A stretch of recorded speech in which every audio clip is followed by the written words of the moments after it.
बाला साहब ठाकरे ने जिस कोंकण को अपने खून पसीने से सींचकर शिवसेना का गढ़ बनाया था, आज उसी गढ़ में 40 साल में पहली बार कमल खिलने की कोशिश कर रहा है। बीजेपी ने ठाकरे के इस किले को ध्वस्त करने के लिए कोंकण के लाल नारायण राणे को मैदान में उतारा है, तो वहीं 2 बार के सांसद विनायक राउत बाला साहेब की विरासत को बचाने के लिए हाथ में मशाल लेकर चुनावी समर में कूद चुके हैं। आज ही हम जानने की कोशिश करेंगे कि यहाँ पर प्रमुख मुद्दे क्या है, चुनावी दंगल में कौन आगे नजर आ रहा है और सबसे अहम, कोंकण की जनता किसे किंग बनाएगी। रत्नागिरी सिंदूर में कमल खिलेगा या मशाल जलेगी? जिस कोंकण को बाला साहब ठाकरे ने शिवसेना के गढ़ में तब्दील कर दिया था, क्या वहां से बीजेपी जीत पाएगी?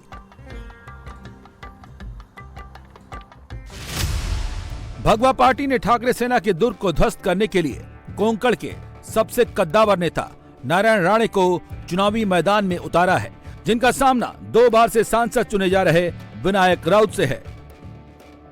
नारायण राणे के चुनाव लड़ने से रत्नागिरी सिंदूर महाराष्ट्र की सबसे हॉट सीट में से एक बन गई है। नारायण राणे ने अपनी राजनीति की शुरुआत शिवसेना से ही की थी। राणे सबसे पहले मुंबई के चेंबूर में शिवसेना के स्थानीय शाखा के प्रमुख बने। इसके बाद उन्होंने कोपड़गांव से पार्षद का चुनाव जीता। उनकी राजनीति का सबसे बड़ा पल 1999 में उस समय आया जब महाराष्ट्र के तत्कालीन मुख्यमंत्री और शिवसेना नेता मनोहर जोशी ने पद छोड़ दिया और राणे महाराष्ट्र के नए सीएम बने। हालांकि राणे सिर्फ फरवरी 1999 से लेकर अक्टूबर 1999 तक ही इस पद पर रह पाए। उद्धव ठाकरे और नारायण राणे के बीच 30 साल पुरानी सियासी अदावत है। शिवसेना से मुख्यमंत्री बने राणे ने उद्धव ठाकरे की वजह से ही पार्टी छोड़ी थी। अब राणे कमल निशान से ताल ठोक रहे हैं, जो गठबंधन की वजह से 40 सालों में पहली बार रत्नागिरी सिंदूर सीट से चुनाव लड़ रही है। क्या 40 साल में पहली बार कोंकण में कमल खिलेगा? इस पर बात करने के लिए हमारे साथ मौजूद है नारायण राणे।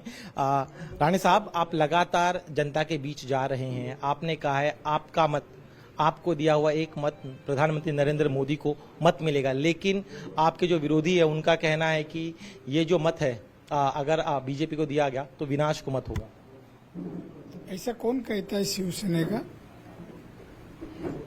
आज की शिवसेना, उद्धव ठाकरे की शिवसेना ना, वो विनाशकालीन ही शिवसेना है। वो बाला साहब जी ठाकरे जी का जो शिवसेना था अभी नहीं है, तो उनको बोलना कुछ अच्छा बात करो ना। क्या करने वाले हैं? 10 साल सांसद थे, क्या किया है उन्होंने? कोंकण में क्या किया? रत्नागिरी सिंदूर में क्या? वो जरा बताइए ना। बोलना पलायन एक बहुत बड़ा मुद्दा है, रोजगार एक बड़ा मुद्दा है। अगर आप चुनकर आते हैं तो कोंकण के लिए क्या करेंगे? क्या करेंगे कि आप जो बोलते हैं यहाँ के लोगों के लिए, यूथ के लिए, जॉब के बारे में, नौकरी के बारे में हम प्रोजेक्ट लाएंगे। हम है, हमारे उदय जी है, वो भी इंडस्ट्री मिनिस्टर है ना। महाराष्ट्र और सेंटर मिल के यह इंडस्ट्री लाएंगे। यहाँ के लोगों की जो जो चीज की आवश्यकता है, पानी हो, बिजली हो, सड़क हो या नौकरी हो, वो हम आने वाले 1-2 साल में पूरा करेंगे। जब आप लोगों से जा रहे हैं, लोगों से मिल रहे हैं, तो लोग क्या एक्सपेक्ट कर रहे हैं? कुछ लोगों से बात कही, उनका कहना था कि देश की सुरक्षा इस बार के चुनाव में बड़ा मुद्दा होगा, राम मंदिर बड़ा मुद्दा होगा। आप जब जा रहे हैं तो कोंकण से आपको क्या फीडबैक मिल रहा है? देखिए, राम मंदिर 500 साल के बाद तो माननीय मोदी साहब ने बनाया है ना। कांग्रेस ने नहीं बनाया, बीजेपी ने बनाया, मोदी साहब ने बनाया। और लोग जानते हैं ये क्रेडिट खाली बीजेपी का है। तो अभी जो सवाल है, मोदी साहब जिस तरह से देश को संभाल रहे हैं, तरक्की कर रहे हैं, डेवलपमेंट कर रहे हैं, विकसित भारत बना रहे हैं, तो आम जनता उनके तरफ ही है। रत्नागिरी सिंदूर गोवा के करीब का इलाका है। इस सीट के इलाके छोटे छोटे गांव और कस्बों में बटे हुए हैं। यहाँ प्रचार का तरीका काफी यूनिक है। चुनाव प्रचार के दौरान शोरगुल नहीं होता है। रैलियों के शोर शराबे की जगह दोनों पार्टियां मैरिज हॉल में लोगों को संबोधित करती हैं। बीजेपी उम्मीदवार नारायण राणे गांव में जाते हैं, लोगों को अपना विजन बताते हैं। राणे अपनी हर सभा में उद्धव ठाकरे और कांग्रेस पर निशाना साधते हैं। बड़े प्रोजेक्ट जो है लाने नहीं दिया गया। पिछले फडणवीस सरकार के दौरान कोशिश की जा रही थी कि यहाँ पर बड़े प्रोजेक्ट आए, लेकिन जब महाविकास आघाड़ी की सरकार आई तब फिर एक बार अड़ंगा लाया गया, उन प्रोजेक्ट्स को होने नहीं दिया। अब आप लोग की सरकार आएगी तो बड़े प्रोजेक्ट होने नहीं देने वाले शिवसेना उद्धव ठाकरे। जो भी प्रोजेक्ट आएगा और उनको दक्षिणा नहीं देगा तो अलाउ नहीं करते प्रोजेक्ट आने के लिए। एक नंबर के करप्ट भ्रष्टाचारी लोग हैं, वो लोगों का इंटरेस्ट नहीं देखते हैं, अपना हित देखते हैं। और इसलिए यह बड़े प्रोजेक्ट जब भी आना चाहते हैं, जब ये दिक्कत पैदा करते हैं। इंडिया गठबंधन की तरफ से कहा गया है कि इंडिया गठबंधन आप बोलो ना, उद्धव ठाकरे 5, आने वाले चुनाव में 0, आज 5, शरद पवार जी 3, 8, राहुल गांधी परेड करते घूमते हैं, उनका 50, 58, हमारा 303 आज ही है, 303 आज ही है यार। ये चुनाव में 400 पार करने वाले हैं हम। किधर हमारे नजीक है तुम्हारा ये गठबंधन? हमारे नजीक नहीं है किसी हालत में। अरे 50 से कोई 300 तक जा सकता है क्या? क्या है ऐसा? कौन लीडर है कांग्रेस में? कौन लीडर बताइए उनका नाम, जो देश की जानकारी है, लोगों की समस्या की उनको स्टडी है। कौन है इसमें? ये राहुल को क्या जानते हो? अभी इलेक्शन में गिर जाएगा कांग्रेस, इटली चले जाएंगे। रत्नागिरी सिंदूर जिला अरब सागर के किनारे बसा है। यहाँ के खूबसूरत बीचेस को देखने महाराष्ट्र ही नहीं बल्कि देश के कोने कोने से लोग आते हैं। कोंकण के पर्यटन को भी गोवा की तर्ज पर विकसित किया जा सकता है, लेकिन नेताओं की अनदेखी की वजह से रोजगार और पलायन यहाँ का सबसे बड़ा मुद्दा बन गया। पिछले 50 साल से कोंकण पलायन का दंश झेल रहा है। कोंकण को कैलिफोर्निया बनाने का सपना दिखाकर कई नेता समृद्ध हो गए, लेकिन आज भी यहाँ की जनता के हालात नहीं बदले हैं।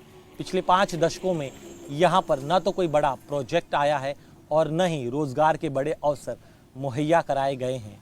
आज भी कोंकण के युवा रोजगार की आस में पुणे और मुंबई जैसे बड़े महानगरों में पलायन करने के लिए मजबूर हैं। रत्नागिरी सिंदूर लोकसभा में 6 विधानसभा सीटें हैं, जिनमें शिवसेना उद्धव गुट और शिंदे गुट के पास 2-2 सीटें हैं, जबकि एक सीट पर बीजेपी और एक पर अजीत पवार की एनसीपी का कब्जा है। रत्नागिरी सिंदूर सीट पर बीजेपी की मौजूदगी भले ही कम दिखती हो, लेकिन नारायण राणे के चुनाव लड़ने से मुकाबला दिलचस्प हो गया है। नारायण राणे की कोंकण रीजन में मजबूत पकड़ है, तो शिंदे की शिवसेना, अजीत पवार की एनसीपी और एमएनएस के समर्थन से इस बार बीजेपी भी काफी मजबूत नजर आ रही है। इसके अलावा मोदी का काम और राम का नाम इस सीट पर गेम चेंजर साबित हो सकता है। इस बार रत्नागिरी सिंधुदुर्ग सीट पर कांटे की टक्कर है। पहली बार कमल से उम्मीदवार मैदान में हैं। क्या होगा इस बार के चुनाव, इस पर बात करने के लिए हमारे साथ कुछ लोग हैं, बीजेपी कार्यकर्ता, उनसे बात करता है। आप मुझे बताइए, इसके पहले नारायण राणे कई बार जो विधानसभा का चुनाव लड़ चुके हैं, लेकिन पहली बार वो लोकसभा के चुनाव में खड़े हैं। क्या होने वाला है यहाँ पर? कमल खिलेगा या फिर मशाल जलेगी? नहीं, कमल ही खिलेगा। क्यों?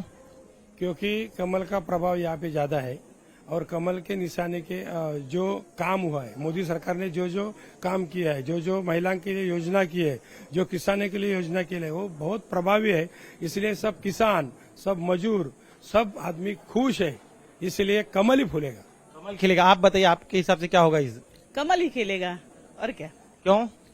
क्योंकि मोदी साहब या हमारे राणे साहब आज तक जो काम किया है वो दूरदृष्टि लेकर काम किया है कि हर एक इंसान, हर एक घटक, महिला हो या दिव्यांग हो या फिर बच्चे हो या फिर युवा हो, उन सबको लिए उन्होंने योजना बनाई है और सबके पास डायरेक्ट सब योजना पहुंच रही है और सब लोग खुश हैं। जब हम घर घर पहुंचते हैं तो लोग कहते हैं कि मोदी ने हमें बहुत कुछ दिया है, तो हमें मोदी ही चाहिए, फिर एक बार मोदी सरकार। नारायण राणे जी को लेके विनायक राउत हो या फिर उद्धव ठाकरे हो, उनकी पार्टी के लोग हो, वो कहते हैं कि उनकी दहशत यहाँ पर है, नारायण राणे की गुंडागर्दी करते रहे हमेशा।